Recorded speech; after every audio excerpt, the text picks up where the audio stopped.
పాపం విషయంలో నిజమైన బాధని, చెడు విషయంలో నిజమైన వేదనను పుట్టించేది ఏదో తెలుసా?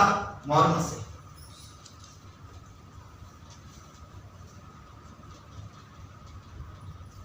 ఆ చెడును విడిచిపెట్టాలి, అది చూడకూడదు, అది మానేయాలని యథార్థమైన మనస్సుని కలిగించేది ఏంటంటే మారు మనసులో లక్షణాలు. వాక్యం ఆటోమేటిక్గా యథార్థంగా బ్రతకాలి, ప్రయత్నం చేయాలని అనిపిస్తుంది.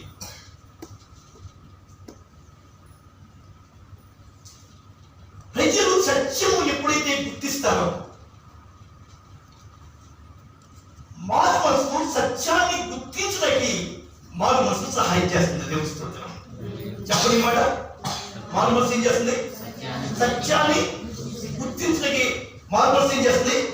సహాయం చేస్తుంది.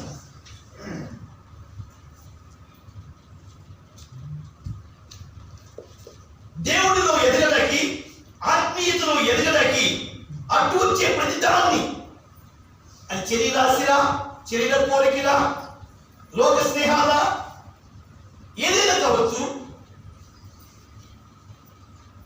వాటి మీద ఇష్టం లేకుండా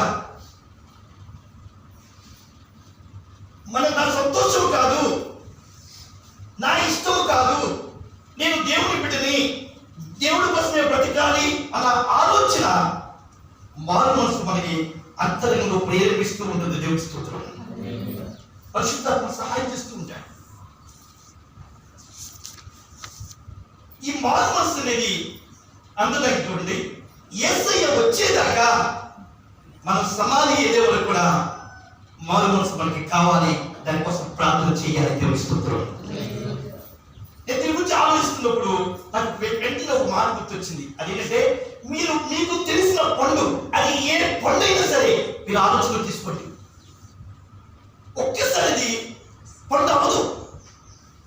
రోజు రోజు ఒక పరిపక్వతలోకి వస్తుంది.